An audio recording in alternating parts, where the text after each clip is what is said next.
Hey everybody, welcome to this week's episode of the Detecting History podcast. I'm Katie McDoyle. I hope you're all doing really, really well. Can you believe we're already at the end of October? Soon be Halloween and then bonfire night, and then before you know it, it's going to be the happy holidays. It's flying by. We're all out there in the fields getting our detecting on while we can before the fields change and it gets too wet and cold. Although speaking about wet, my goodness, waterlogged here. So I hope you're having better luck than I. I don't think I'm going to be able to get out this weekend. But you know what? That gives me a really good chance to have a look at my finds, clean up my finds, sort out my new finds cabinet so all is not lost. This week I reached out on Instagram to ask you if you had any spooky stories. There's quite a few out there. I'm going to let you know a bit more about Darren Booth's spooky story in a second. But if you ever want a shout out or you just want to tell us about something you've been up to or something you've been testing, something interesting you found by way of tools or apps that help your metal detecting experience, please do contact us via Instagram. So you'll find us under Detecting History Podcast, or you can send us an email at detectinghistorypodcast@gmail.com. So as the episode is going out around Halloween time, I thought we'd have a bit of fun and asked on Instagram if anybody had had some spooky experiences while out detecting. And there's been a few out there. There's been a few stories of being in fog and hearing weird noises, all very atmospheric. But our friend of the show, Darren Booth, History Unearthed, got in contact with me and told me about an experience he had. So he said, I was out detecting alongside some ruins of an 18th century house last summer when I got the feeling I was being watched. Ooh. The closer I got to the house, the more tense the feeling got, so I turned around and made my way away from it. You sometimes when you're being watched, don't you? You get that weird feeling. Ooh. A few minutes later, my headphones started to crackle, and all of a sudden it felt like someone blew really hard down my ear. Oh my gosh. It was enough to make me turn around and duck at the same time. Wow. Obviously, I never saw anything or anyone behind me. I've never been back there since, but I researched the house after, and it belonged to someone known as Widow Griffiths. Oh my goodness. You gotta wonder, haven't you? Especially if you've got your headphones on and then you get that creepy feeling and then it feels like someone's blown down your ear. That's spooky enough, I think. I think that's giving me goosebumps, and I hope I don't experience such a thing. Right, enough with the fun and frolics. Let's get over to our interview. So this week we are joined by the wonderful Samuel Bleeps. So enjoy the episode where he tells us all about a great decision he made to go down a footpath he hadn't tried before, and also a chance meeting with Garfield the cat. Enjoy. Welcome everybody to the Detecting History podcast, and this week I am joined by the wonderful Samuel _Bleeps from Instagram. How are you doing today, Sam? I'm very well, thanks. How are you? Brilliant. Thank you. I am just back from a sneaky few days in Ibiza. So it was a bit of a shock to the system when I landed, and it was almost gale force winds and rain and everything, because when we left it was quite warm here. We had a warm spell, didn't we? We did, yeah. It's been quite warm the last couple of weeks. So yeah, it was like 25 degrees, and I was thinking, okay, good. Let's extend the summer. And then, yeah, it's a bit chilly, a little bit of a frost almost this morning here. I'm down in Hampshire. Whereabouts in the country are you? I'm in South Staffordshire. Okay, so sort of Midlands way. Yeah, North Staffordshire originally, but living in South Staffordshire now, literally right at the bottom of Staffordshire. Nice. High history area. That must be very exciting. Yeah. Brilliant. And how long have you been a detectorist then, Sam? I'd say about approximately 7 years now. Kicked off in my second year of university. I suppose it's one of those evenings where I was sat in bed at midnight scrolling through my phone on YouTube, and you've got a choice of watching a video of 20 unexplained ocean mysteries, or somebody goes into a field and digs up a gold coin. I thought, that sounds interesting. Gave it a watch, and then I thought to myself, hang on, my dad's got a farm, He's got about 8 acres, so I'll go and give it a go. And it sort of it took off from there, really. Oh, fantastic. That's really cool. So just by chance, those sort of choices came up and you went, oh, let's have a little look. I like it. Yeah. Brilliant. And so you obviously then delved head first and got the bug immediately. How did that sort of first investigation of your dad's land go?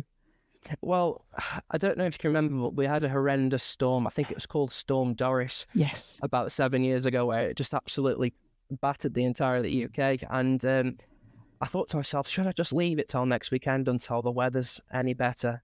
I thought, no, I'm determined. I'm going out. I think I lasted about an hour, and there's the point where like branches were coming down off trees and everything. I thought, no, I better leave it. The first thing I found ever was a horseshoe, which was great. Yeah. But I think I was quite lucky with my second ever signal, which was a decorated medieval spindle wheel. Oh. I didn't know what it was at the time. Yeah.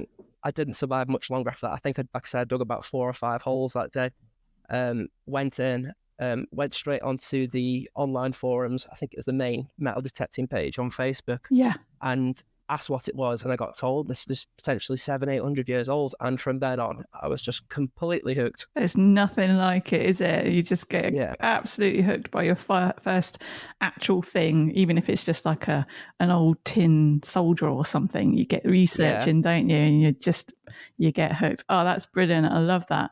And so, what was your first detector then that you made that first find? It was a C-scope CS6MX. It was purchased through Gumtree. I think it was advertised for around about the £200 mark. Yeah. It was about, I was living in North Staffordshire at the time, right at the top, literally on the Staffordshire-Cheshire border. Yeah. And I had to travel about 10 miles to pick it up. I went to the detectorist house. He was very friendly, taught me through the machine, obviously because I've never detected at this point. Yeah. It's just a switch on and go, set your discrimination and your sensitivity sort of machine, no VDI display or anything. And that was the first machine that I ever used, and it found me so much early milled silver. It's a fantastic machine. Yeah. I did sell it to get my upgrade, but to be honest, I wish I hadn't, because it's such a reliable machine. And I may even go back to it one day for a backup machine. There you go. That's really helpful for the listeners as well. If anyone's thinking of starting the hobby, very good starting machine. Try and find yourself a C-scope. That's cool. Brilliant. And so now you've obviously evolved and you've treated yourself. What do you detect with now? I have a Milob Equinox 800 now. Nice. I still use the stock coil every now and then, but I tend to use the 15-inch because predominantly most of my permissions are pasture fields, and a lot of them have never been ploughed, so the ground coverage and the depth for me is quite important. Yeah, no, that's really good. Is that a bit more weighty because of the size of the coil? How do you manage with the weight? It is, yeah. I did buy it secondhand. Somebody had only used it a couple of times, and they said they were struggling with it. I thought, I might have to get a bungee with this. But to be honest, I've been okay. But I have bought there's sort of a bipod you can buy for the Milob machines. It's sort of goes on the back of your detector, and that's just to stop it getting dirty when you pop it down on the ground. But it actually works as quite a good counterweight as well. So it's balanced it out quite well. Nice. So I haven't had too many problems. Maybe if I'm going a bit longer than maybe 4 or 5 hours, my arm will start to wait. But I tend to detect quite slowly anyway. I'm not one of these people that just goes mad left to right. Running off like the Olympic walking pace. You're like, whoa. Yeah. Oh, that's good to hear. Yeah, I mean, I find even with my XPRX, if I haven't been digging for a while, your muscles, you kind of lose it, don't you, on that side, and like your side muscles. And then once you get going, it's fine. And it's the same when I use my larger coil. I've got the 11-inch XP coil that I sometimes swap over to specifically for pasture, as you say, because it just covers more ground for you. And then you do notice it for the first sort of hour or so, and then you just get into the swing of things. So you've obviously built up those muscles. Brilliant. What other gear have you got then? What's your pinpointer? How do you go out when you go for a dig? Have you got like a backpack? Tell us all about your stuff. Yeah, I use the Garrett Carrot. I've had it for the entirety of the time I've been detecting, 7 years. I mean, I was expecting it to probably pack in by now. I mean, the amount of times I've dropped it on rocks and onto the road when I'm jumping over the fences and stuff, you know. But no, it's served me well. The Garrett carrot. Yeah, it's a favourite. I just sort of have like I suppose it's like an army jacket, really. I don't have it on a lanyard or anything. I just literally, it just sits in a pocket quite nicely in there. Yeah. So that's how I store my pinpointer. In terms of my other gear, I don't have a special spade or anything. It's just a wooden handle spade. It's lasted me a few years. Again, taking a second spade is probably something I should do more often of as well, because I never know when I might have that day where I've travelled an hour or two and I'll lose a spade, but no, my spade's okay. Good. My Lab Equinox 800 is what I use, predominantly with the Coiltech 15-inch coil. Yeah. But I do tend to use the stock coil every now and then, primarily when I go onto a permission I've not been on before. I won't put the big 15-inch coil on, because say if the field's full of targets, well, this is what we all like, fingers crossed when you get on there that it's going to be full of a lot of targets. It's nice to just go on with a small coil first, and because if there's junk everywhere, I think like a large coil's going to it'll drive you a little bit mad. Yeah, you can pick out the good signals easier then, can't you? Definitely. And then also, I find when there's sort of fresh cut stubble, I like to have the smaller coil as well, because it's still a bit firm and it's just easier to get in between the rows with the smaller coils. Yeah. What for you do you love about detecting? You can hear already the passion you've got for your gear and what you've been up to. But what does it give to you? What's the hobby mean for you? I think it's just so good for everyone's mental health as well, you know, escaping the real world, you know, like all the noises of everyday life, the stresses, work and everything. I think it's just so good to get out there and be at one with the natural world. You know, it's a bonus if you find anything. It's just nice getting that exercise, the fresh air. It's just a joy to be out when you're surrounded by incredible scenery as well. It's just, you know, even you find nothing one day, but you spot like a fox or a hare or something, or a pheasant jumping out of you and making you jump. It makes it special in its own. If, like I say, if you find anything, it's a bonus.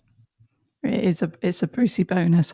Yeah, and last week's episode, Buffy, who's an NHS nurse, she was saying there is actually a chemical reason that the bits and pieces in the soil actually on humans helps us produce serotonin. So yeah, just to add another layer to it, we already know how lovely it is to be able to go out and switch off. And you know, where I am, sometimes I can be in the middle of the field and I can't hear anything, no road noise, nothing. And it's quite rare, isn't it, these days with modern tech and everything? You're just always hearing something or surrounded by some kind of alert and notifications. Yeah, certainly. It's lovely to get out. So let's talk about finds then, Sam. I've been doing my usual stalking on your socials and looking to see what you've found. So you know how this goes. You're a listener, so tell us about some of your best finds. Well, I suppose my greatest find came in April of this year, which was a Ambiani Celtic gold stater. I just wasn't expecting that at all. What else? I've had some nice hammered coins, primarily Elizabeth I. I seem to, I've got 4 Elizabeth I for any other hammered coin that I've found. It's just, I think I'm on about 18 or 19 hammers, and I think about 11 or 12 of them are probably Elizabeth I. Like you said, primarily not in great condition, but I have found one that is one of my favourite finds. It's a 3p, and it looks like it was virtually dropped yesterday. Oh, brilliant. The bust, the shield on the reverse, the legends, everything's so clear. That's got to be up there, one of my favourite finds. And probably my Pilgrim's Ampulla as well. I was at university, and there was somebody on my course who told me that his father was a detectorist, and he found a Pilgrim's Ampulla. I didn't know what it was at the time, and then I did a little bit of research on one, and I found out what they were, and I thought, I'd love to find one of them. I probably never will, and when I unearthed one, I think it was about 2 years ago in the Staffordshire Moorlands, I was just absolutely shocked. It was brilliant with the shield crown on and everything. It was brilliant, and there's a bit of a rattle inside it as well, and I think I'm not going to let that get the better on me. I don't want to open it because like I said, something similar to a coin.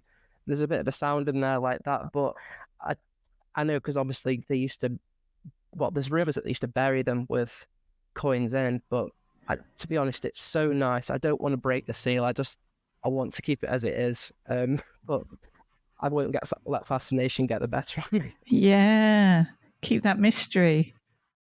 Oh, that's really cool. Yeah, I would love to find one of those. Definitely on my bucket list, just because the journey it's had, where it was taken from, which holy site, and then, did they put it into the, they used to throw it into the field, the water, empty it, to try and help harvest, or it might be consumed due to health, or, all of those bits and pieces. That one object has got such a story to it. If only we could access that history. And I love that there may or may not be a coin in there. That's brilliant. The mystery. Maybe, I don't know, could you get it x-rayed or something? I don't think you can x-ray lead. I think I've asked the question because I'm just so intrigued to know what was inside, but I think some things are probably just better off left the secret, to be honest. Yeah, we'll imagine there's something in there. Yeah, I don't damage the object. Something gold. And your perfect Elizabeth, that's so rare. That must have been so nice. I mean, we all love hammered coins anyway, don't we? Even if they're a bit hard and a bit illegible. But wow, that must have been fantastic. And your gold stater. So tell me, relive at the moment. What happened? Oh, right. So I called my friend the night before and said, do you want to meet me on the field at a certain time the following morning? And he said, yeah, I'll be there, but I'll be there a little bit later than you are because he's got a little girl. So he went through a morning routine with her first. But I sort of parked up on my permission. It's a 1,500 acre permission that we've got. Wow, which nice. we're quite lucky to have, to be honest. I mean, there are a couple of other detectorists on the land, but we're all quite friendly with each other. And there's been clubs on there since the mid 80s as well, according to the landowner. It just goes to show how much stuff's on the land, really. But like I say, I got there probably about an hour and a half before him, and there was a small, like coppice woodlands next to the field. And I thought, I'm just going to go and try my luck in there for an hour while I wait for my friend. I dug nothing but shotgun cartridges. So I thought the dreaded shotties. Yeah, awful. I mean, but as I exited the woods, I gave him a call, and he said, "I'm just making my way down to the bottom field now." And I said, "Okay." So I thought to myself, I could either walk along the track, switch my detector off, and walk straight down to him, or there's an old footpath here that I've never been down before, and it's about, well, looking at it now and doing a bit of research, it turns out that it was an ancient trackway. And I did my noise cancel again. I got my machine down to the ground, and I must have been walking for a couple of minutes. And then there's a part where the footpath sort of crosses over the road to get down to the bottom field. And there was this tree. It's only a small tree. It looks like it's probably planted only 5-10 years ago. It's quite small. And I got this 18-19 tone in front of it, literally right in front of the tree, probably a footstep away. And it could have been, I thought this could be a coin. It's got a bit of depth on it. I took the plug out about 5-6 inches. It was still in there. I thought, oh, okay, this is good, because there's this of land that runs across 2 ploughed fields. And I thought, this has never been ploughed before, so this could be old potential, with it being on a footpath as well. And then I got down a little bit further. I took a little bit more soil out, and I went over it again, and it was still in the hole. And I thought that this can't be a coin, because it must be about 10 inches depth now.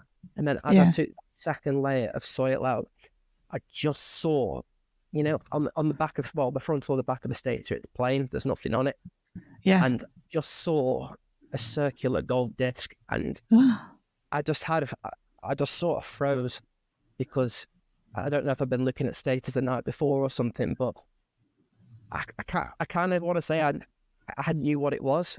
You just know sometimes. I mean, I know we've done a lot of milk bottle lids in the past, and you think, oh, it's gold, and it's not, but there's something distinctive about the stator. And I just picked it up out of the soil, and as I turned it over, I just rubbed the soil away, and there was the most perfect, like, I think it's a warhorse, design, Ambiani Gaelic stator, and to be honest, I'd found gold before. I've had a half sovereign before, and I think I was in more initial excitement when I found the half sovereign, but when I found the stater, I sort of just froze. Like, has this really just happened? Disbelief. Complete disbelief. It was a strange feeling, really. And then I phoned my friend and I said, I think you better come up the footpath. And he said, have you got anything good? And I showed him, I opened my hand, and to keep it PG-13, yeah, he was very excited. Yeah, but that was just the most unbelievable experience. Like I say, I very nearly switched my detector off and decided to walk down the roads, and I would have never discovered it. So yeah, decision to, all right, I'll detect my way down through this footpath, paid off. And yeah, brilliant. Still a lot of disbelief now, to be honest. Oh, amazing. That is such an amazing tale. So did you do a bit of a whoop and a cheer, a bit of a gold dance?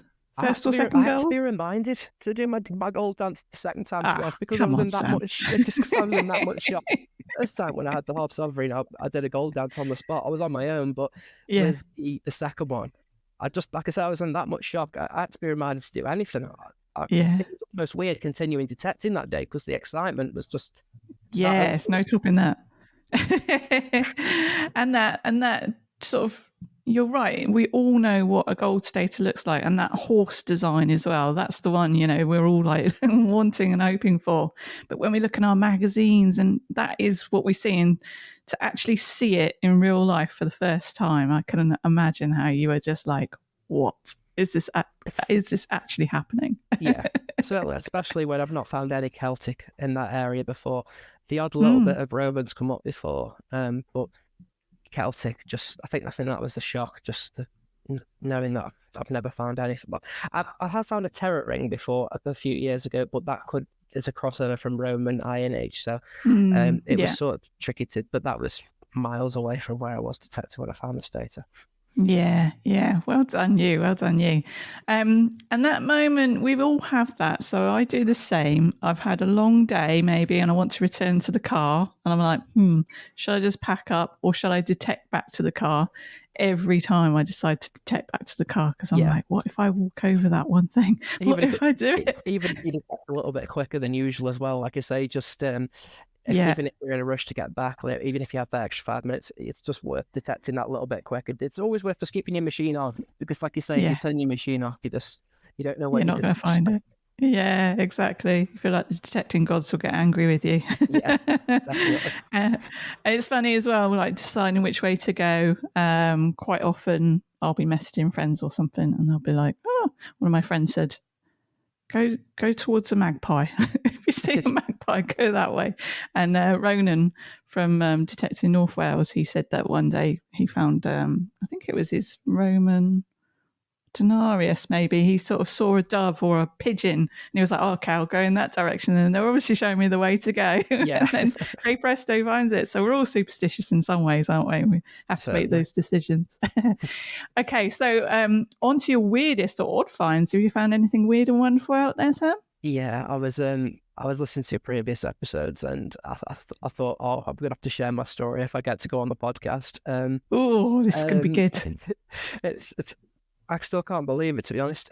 It's a permission that we got through me and my grandfather. We go fishing on a small pond, which has got a really small 1 acre field at the back. It's behind a pub, and I've had quite a few little trade weights off there, Georgian trade weights with the numbers on. No silver coins, which is strange, and not a lot of coins at all, but a lot of Georgian artifacts. So buckles, trade weights, buttons, really nice ornate floral buttons and livery buttons, things like that, but not many coins. And I got this particular signal that was quite far away from where anyone would have been, even if there was benches in that field at some point for where people used to sit out in the garden when they were at the pub. But it was, like I say, it was on the far end of the field. Bearing in mind, this field had never been ploughed. Well, not that we know of anyway, since they've been living there the family have been living there since the 1960s. So there's been no evidence of ploughing. And there's a clay layer as well, and that doesn't seem like it's been disturbed either. So Yeah. I got the signal about 9 inches down in the clay. And at this point, you're already getting excited. You know, you're thinking, oh, is it hammered coin? Is it a nice old artifact or something? Yeah. Behold, a key ring with Garfield on it.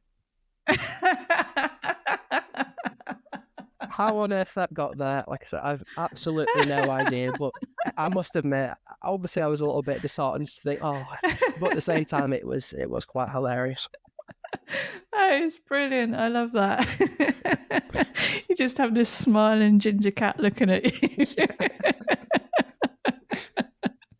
Oh dear. Yeah. How does it get down there? I mean, honestly, how did that get down there? That's bonkers. I'm always moaning about the energy drink cans, I find, like way down. And that might be explained by like a farmer and he lobs it out the window or something, although I doubt it. But yeah, it's weird, isn't it? It's so weird. Yeah, it's just, it boggles the mind really when you think how on earth, you know, you can find something that's 500-600 years old, 3-4 inches underground, and then all of a sudden in the clay, which nothing tends to sink in, you've got something like that. Oh, brilliant. I like that one. That's one of my favourite weird things. Okay, so in amongst all of your stuff then, and I've seen you've got a nice display cabinet, haven't you? Set up at home. Yeah. When did you sort out your display cabinet, and any tips when you're doing display cabinets? I must admit, I'm still working on it. I'm just planning on getting some certain lighting for it now. Yeah. In terms of organisation, I don't know. I maybe separate it into certain eras, or maybe a favourite finds at the top and coins on the second one, and then maybe little bits at the bottom. I don't know. I tend to keep most of my finds. Obviously, like the shotgun cartridges won't stay in the junk, but anything that I class as particularly interesting, you know, like Georgian buckles or anything earlier than that, or small old artifacts or coins, I tend to grid reference them. I keep them private, obviously. Because I think there's nothing worse than going back to a field 3-4 years later and not knowing where you found something. I like to know to the point pretty much where I found something. I don't know if that's just me with OCD, but I like to just know where everything is, sort of thing. But no, you're right, and you establish patterns that way as well, don't you? And you might say, certainly. Okay, I have coins in this line, so that potentially was an old path or something. Yeah, I think it's just good to keep as a record, like, as well. Because I mean, I think I did a video recently on Instagram where I said when you ask people when they've got a certain good find and you say, where did you find that? And they say, oh, I don't know, I found it about 5-6 years ago. I'd drive me mad. I'd have to know where it was found, even if it was not to an exact grid reference, but to the field, it would be good to know. But in terms of organisation, I just keep in the cabinet a little ticket with a number that sort of links to a grid reference. So it's just a way of keeping track that way, so you know where it is. And then I've just photographed the finds along with a grid reference. And I've just kept it in a book, keep privately, just in case I need a backup or anything gets lost that way. No, I think that's smart. I mean, you could come across like some amazing hoard in a field or whatever, and it would be helpful for the archaeologists as well if you could say, oh yeah, I actually also found, you know, something over there, a fibula over there, and that over there. And it just gives you the story of that field, doesn't it? Depending on what you've been finding. Yeah. So I used to originally use 3 words, because you can save locations on that and pictures as well. And you can sort of label things. So I was giving a label of the field name or the name I give that field. But more recently, there's a couple of apps, and we've spoken about them before, but there's TectoTrack out there. But more recently, I've been using the new XP app called Go Terrain, and that's excellent. And that you can auto sync with your coil. Yeah, I saw you post that on your Instagram page. I thought I may give that a go. You know, you say you can link up to. Obviously, I don't use an XP machine. My grandfather's got an XP aux, the same as you. I've got one right next to me here. Cool. But maybe that's something you could use and maybe link up to his detector. Yeah. So any detectorist, or even if you were just a walker or something, or a mudlark or whatever, anybody can use it. It's a bit like you open it up and it's a bit like Google Maps. And then as you're walking along, as you find something, you can then mark it, take a picture of it. It's got a section for your signals, but immediately when you start, it will track you all through your field. And I just find that fascinating. You've seen my post, you've seen where I was following a footpath. So the first time I used it, following a footpath, I thought, yes, I am in a dead straight line, turn around, dead straight line, make sure I'm covering everything. When you look at it, my line's all wobbly. So I already know I've missed loads along there and I need to keep going along there more and more. But then on the field as a whole, I've put in 8 kilometres in that field and I've barely touched it. So that's exciting because I know I've got a lot more work to do. Yeah. Like you say, you think you've been over a field, and obviously when you refer back to it and you think, oh my goodness, there's that much I haven't actually been on. Yeah. It really spurs you on as well, doesn't it? Think I've got all this land still to cover. And yeah, that's right.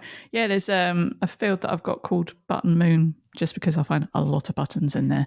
But again, looking over even just previously, because anything remotely good or interesting I did in What 3 Works, mark it down.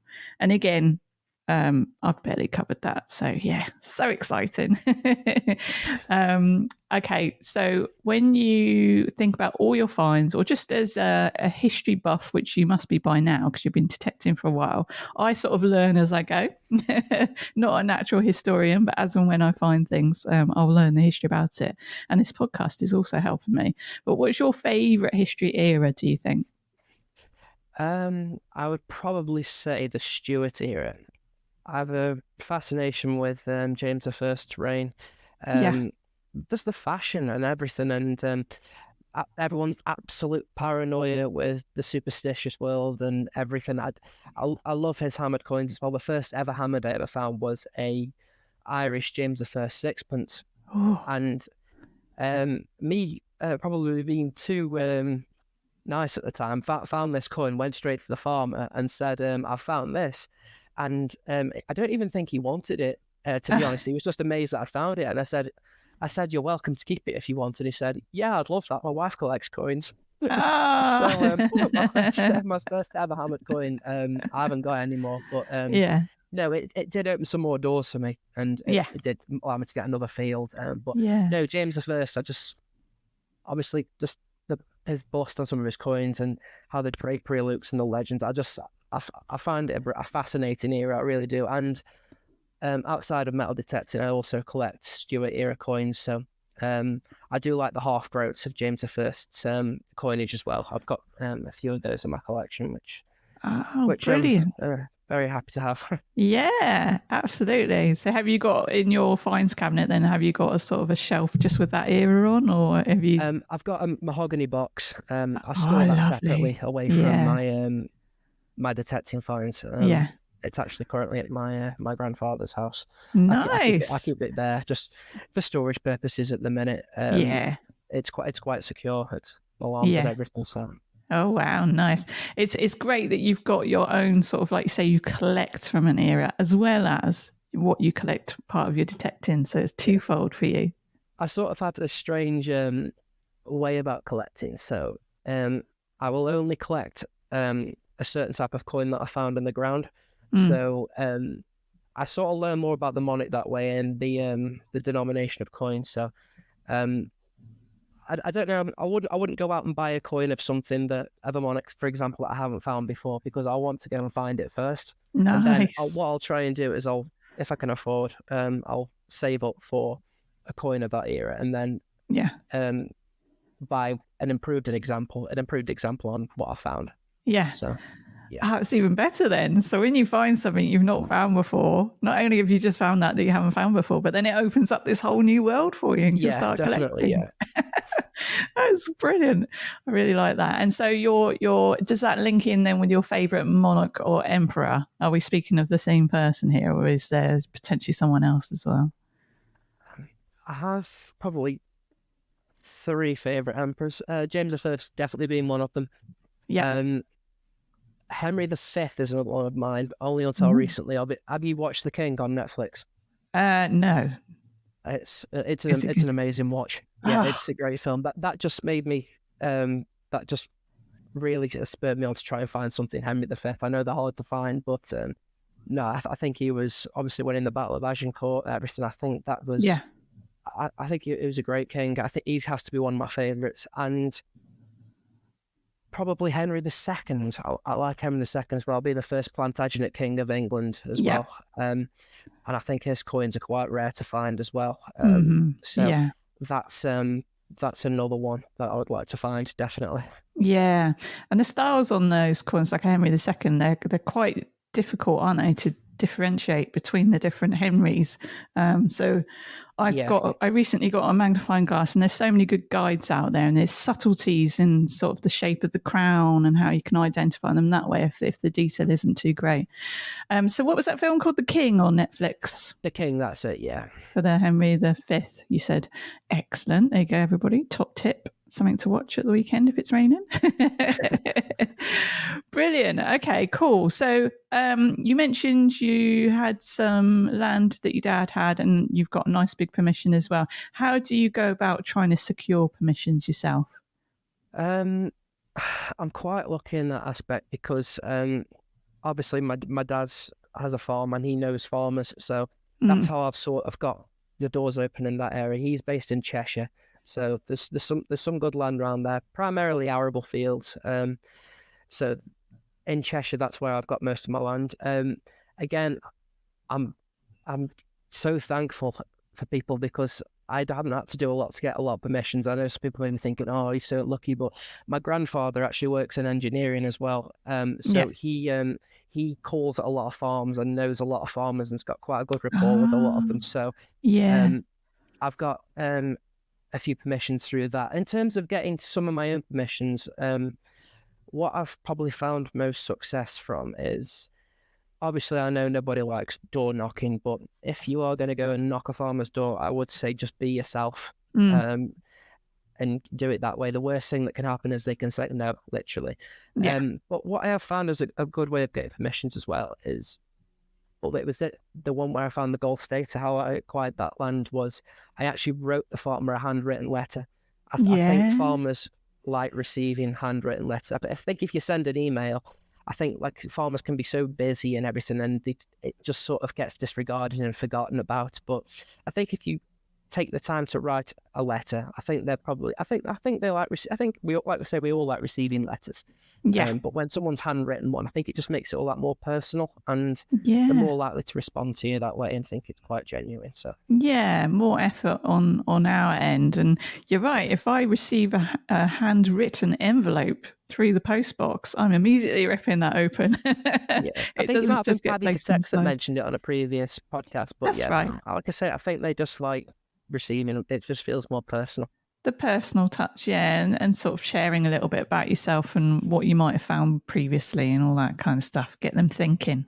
Yes. Yeah. And then it is always good to show them and share finds. And my farmer here, he loves it. He comes and has a cup of tea and we go through the finds. And then each Christmas I give him a gift as a thank you, because I'm genuinely so grateful. And I always say to him how grateful I am, because, didn't have to. And it's good. We're very lucky.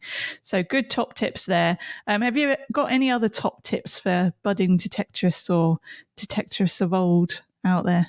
A field's never done. I'd probably say, just tweak your settings, go over it at different angles, different times of the year, different weathers, different machines. Just approach a field differently.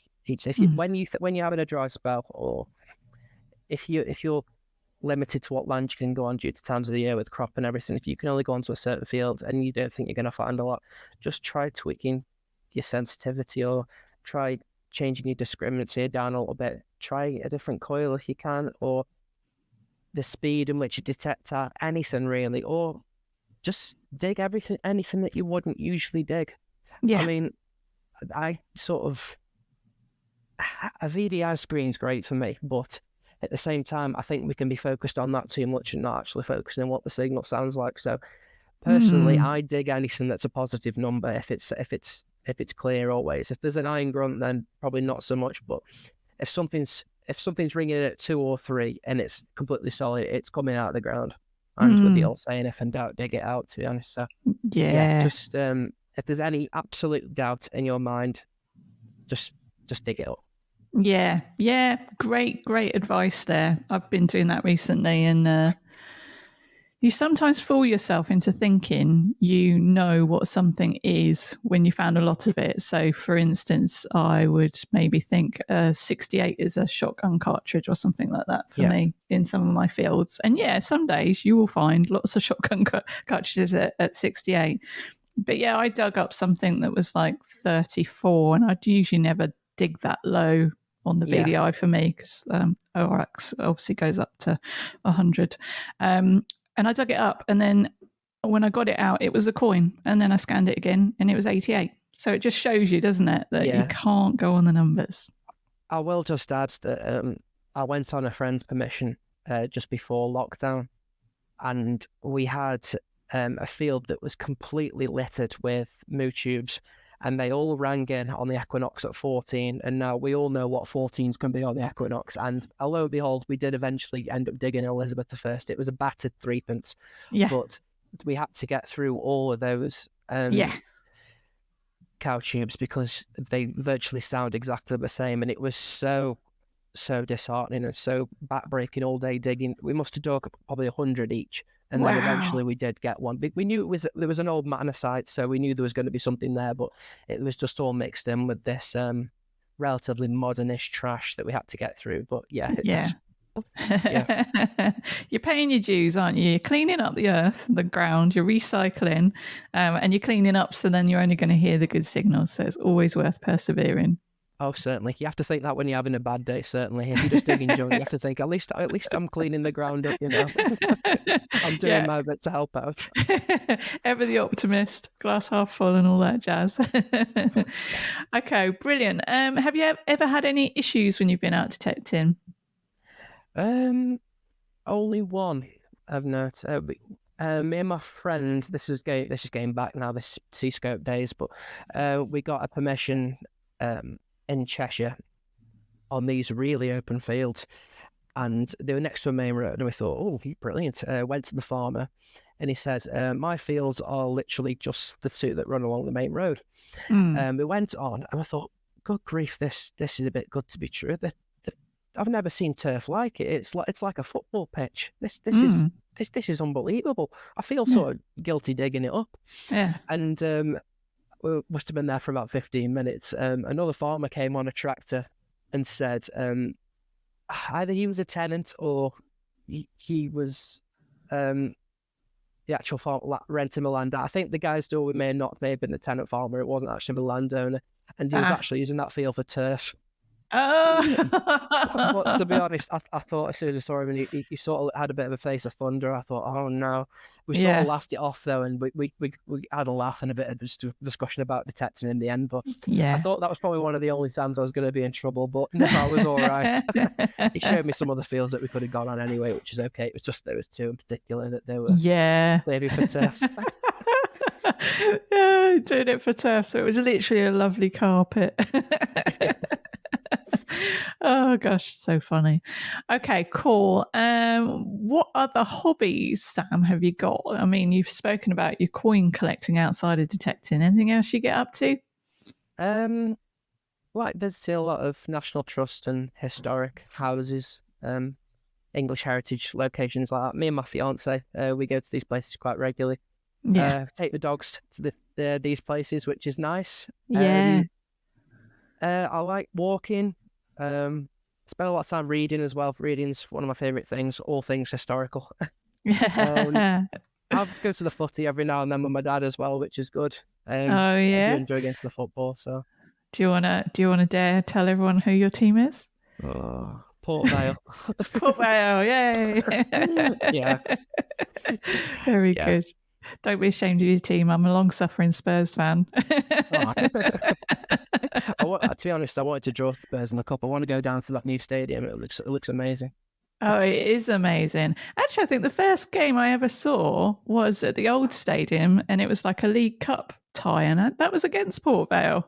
How weird. I think I was there. I think we were 1-1 in normal time, and then I think you went to extra time and put 2 goals past us. That's it, yeah. There you go.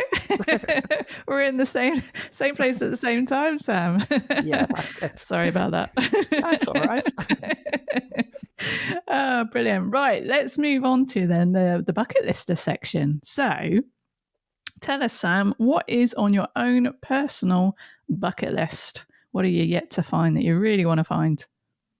Well, for 5-6 years before the other weekend, it was a crotal bell, but I did actually manage to find one, which was good. So I had to update my bucket list. So for me, now it's got to be a matrix seal, a medieval matrix seal. That would be next on my bucket list. That would be unbelievable if I could get one of those at some point.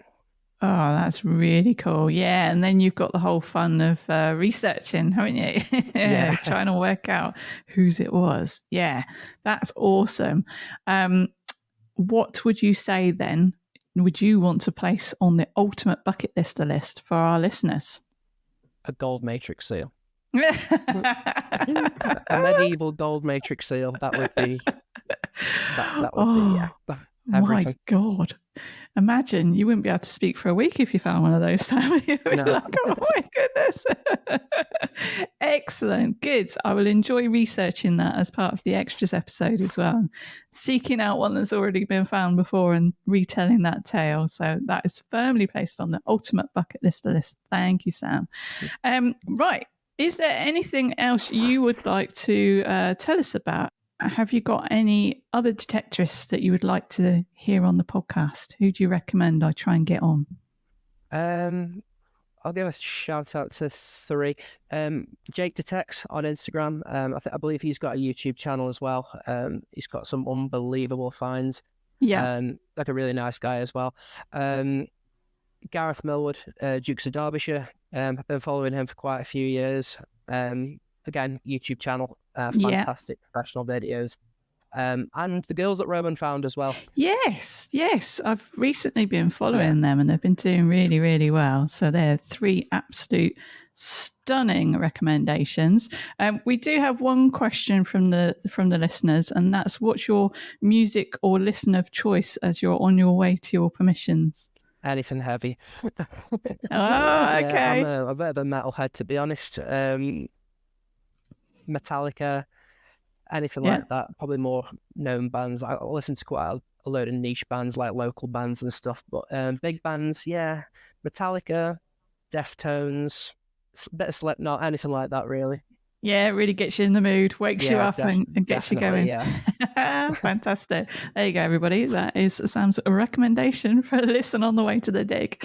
And then, of course, listen to the podcast on the way home. Of course you do. Brilliant. Well, Sam, thank you so much. It's been really lovely getting to know you more. Good luck on your quest and finding your seal matrix on your own personal bucket list. I'm sure we'll hear about it soon. And I wish you the best of luck. And I'll speak to you soon. Thank you, Katie. It's been great to talk to you. Oh, lovely, Sam. Take care. Thank you. Bye-bye. Bye. There you go, everybody. The wonderful Samuel Bleeps. You can find Sam on Instagram, Samuel_Bleeps, so you can follow his detecting journey. I really hope you enjoyed the episode. If you're enjoying the show, please give it a follow on your podcast player. Please share. Please tell your friends about it. I'd love to get the word out there so we can get the listener numbers up and we can keep the podcast going. And I really appreciate all you folks out there that have done that already. I really, really, really appreciate it. So thank you very much. Look forward to being in your ears again this coming Wednesday for another midweek extras. Have a great weekend. Hope you find lots of awesome